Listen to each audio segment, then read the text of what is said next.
Amène ton bouquet.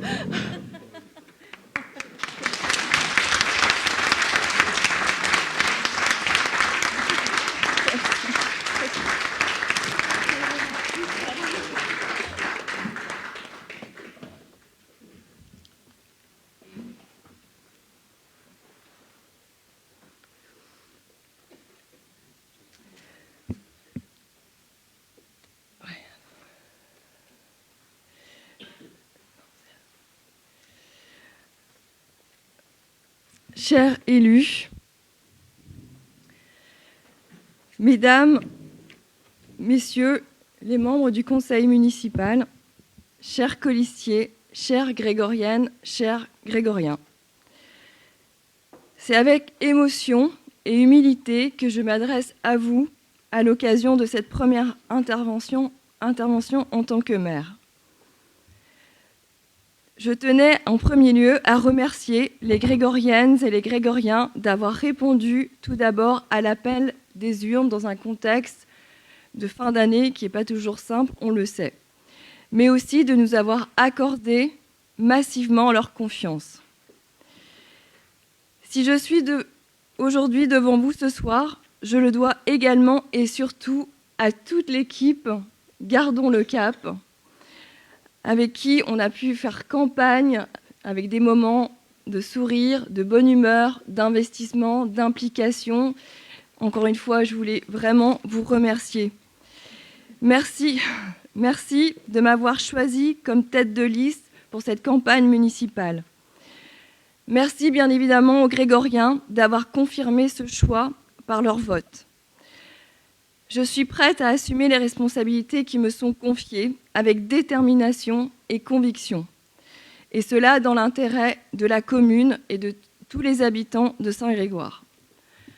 En devenant première magistrate de Saint-Grégoire, je deviens également la première femme à endosser le costume. Pardonnez-moi de cette expression, je voulais dire le costume de maire pour notre belle commune. Pendant quelques temps, et forcément, et c'est humain, des comparaisons seront faites. Pierre Breteau aura été notre pilote, et aujourd'hui, je lui succède. Je lui succède avec fierté, évidemment. J'aurai mon propre style, ma détermination. J'aurai et nous aurons, avec tous les élus de la majorité, en commun les valeurs profondes que nous partagions avec Pierre Breteau. À cet instant également, j'ai aussi une pensée affectueuse, et je remercie Jean-Yves pour les avoir cités aussi, pour Jean-Louis et pour Nathalie.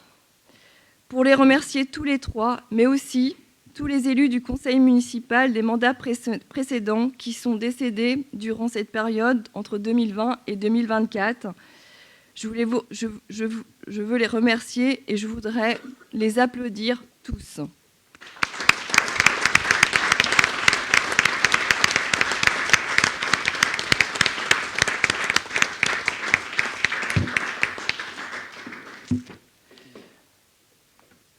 Aux agents municipaux, j'adresse aussi toute ma reconnaissance.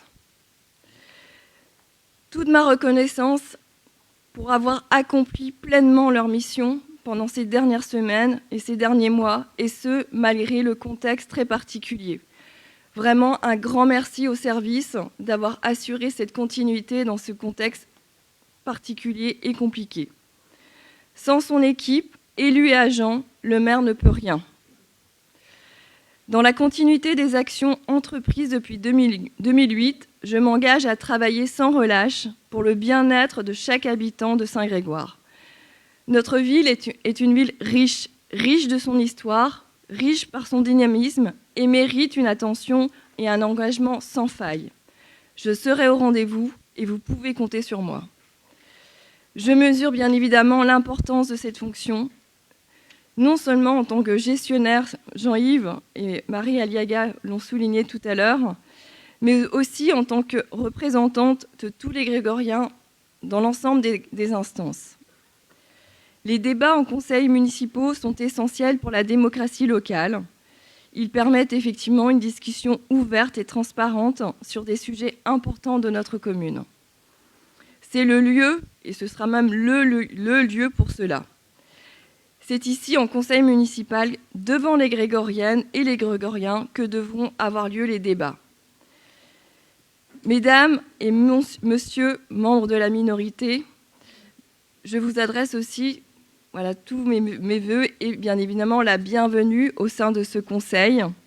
Et aussi encore merci pour cette campagne qui était active et respectueuse. Je voulais encore à nouveau le souligner avec les échanges qu'on a pu avoir, Marie Aliaga, durant cette campagne, qui était très respectueux et ce fut agréable. Avec un peu plus de 20%, vous l'avez dit aussi, des grégoriennes et des grégoriens qui vous ont confié leur suffrage. Soyez assurés de mon attachement au respect de ce scrutin. Vous avez aussi un projet que vous l'avez déjà un petit peu explicité durant la campagne, mais également ce soir. Et c'est légitime, et c'est la raison même de l'émergence de votre liste Agir autrement. La majorité a également son projet, validé par les électeurs de manière majoritaire dimanche dernier. Aussi, les débats en conseil favoriseront, vous l'avez dit, la diversité des opinions et garantiront la prise de décision éclairée, tout comme ils renforceront la responsabilité aussi des élus envers leurs électeurs. Ils sont donc fondamentaux pour une gouvernance efficace et inclusive au niveau local.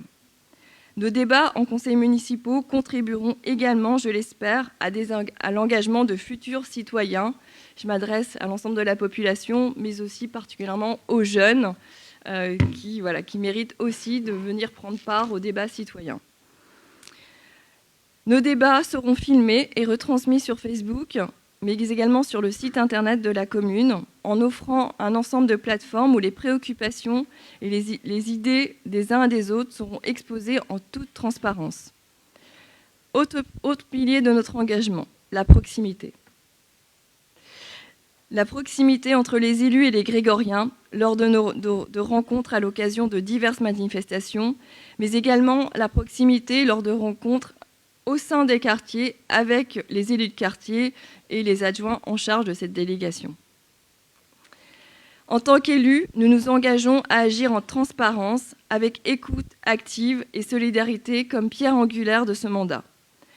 Une transparence essentielle pour maintenir la confiance avec les citoyens, garantir que toutes les décisions et actions soient réalisées de manière ouverte et responsable. L'écoute active, quant à elle, nous permettra de comprendre véritablement les besoins et préoccupations des habitants, assurant que leur voix soit non seulement entendue, mais aussi prise en compte dans toutes les décisions, comme nous l'avons toujours fait depuis 2008, et cela, bien évidemment, dans l'intérêt général et de l'intérêt de notre belle commune. Le vivre ensemble, par la solidarité, la préservation du cadre de vie de notre belle commune. Je crois que tous les habitants partagent cette vision, que nous avons une commune qui est agréable à vivre, bien vivre à Saint-Grégoire. Et nous souhaitons bien évidemment renforcer cette appartenance à cette commune dans un cadre de vie qui soit respectueux des habitants, respectueux de l'environnement. Toutes ces valeurs contribuent à une gestion municipale efficace, réceptive, empathique et alignée sur les aspirations de nos concitoyens. En tant que maire, je serai garante de la bonne application de ces principes. Enfin, je termine cette intervention pour vous souhaiter bien évidemment une excellente année 2024. Nous allons poursuivre évidemment cette année avec plein de projets, des actions et encore une fois, un niveau de service de qualité, performant, efficace au service de l'ensemble des habitants de la commune de Saint-Grégoire. Je vous remercie.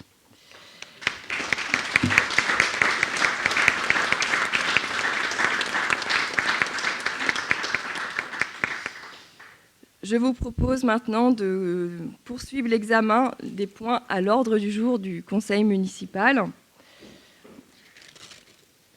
La première délibération, c'est la détermination du nombre de postes d'adjoints. Donc nous vous proposons, comme sous l'ancien mandat, de créer 8 postes d'adjoints au nom du conseil municipal, je vous propose de créer ces 8 postes d'adjoints et autorise le maire à accomplir l'ensemble de tous les actes nécessaires à l'exécution de cette délibération. Je propose de... Est-ce qu'il y a des questions? Je vous propose de passer au vote.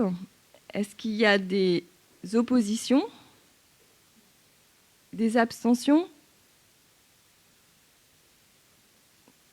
Unanimité, je vous remercie. Je vous propose de passer à la délibération numéro 2. Enfin, numéro 4 en l'occurrence d'ailleurs.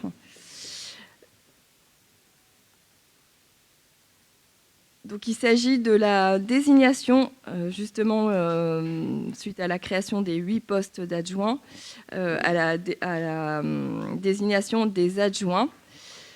Donc la liste qui est proposée est la liste d'Éric Dumotet, donc où vous trouverez effectivement le nom des adjoints que je vais citer. Donc Éric Dumotet, Liliane Vinet, Christian Morel, Nathalie Pasquet, Maxime Gallier, Frédéric Rouxel, Jean-Yves Guyot et Delphine Amelot.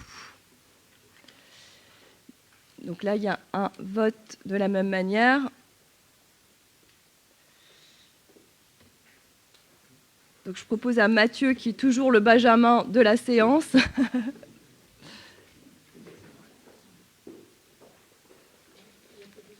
Et pourquoi moi j'ai pas...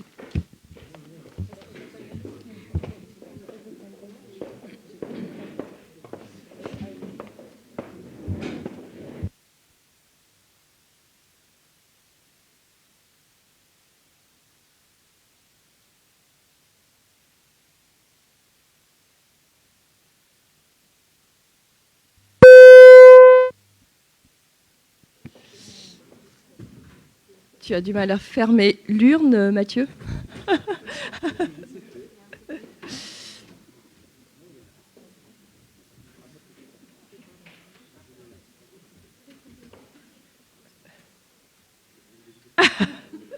Tu vas y arriver, tu vas y arriver.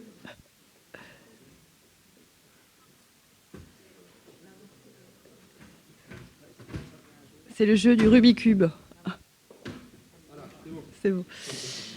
Donc, j'ai ouais. Laetitia Remoissonnet. Attends,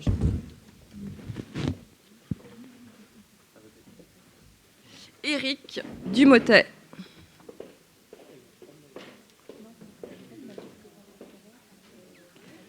Liliane Vinet. Christian Morel. Nathalie Pasquet. Gallier Maxime. Rouxel Frédéric. Jean-Yves Guyot. Delphine Amelot. Philippe Schubert. Lorraine Chardine de Lille. Jean-Christophe Méléard. Alors, je suis désolée, Christine Duciel avec le pouvoir de Maxime.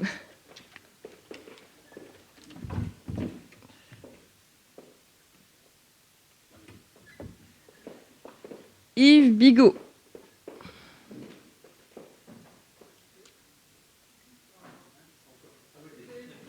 Emeline Roux. Jacques Grivellinger. Anka Babès. Mathieu de France.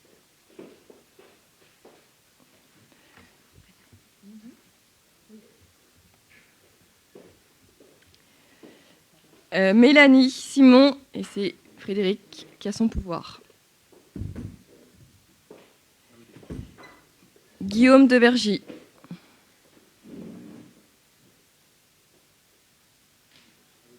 Anne-Cécile Gauthier. Jean-Claude Jucdé. Florence Benoît.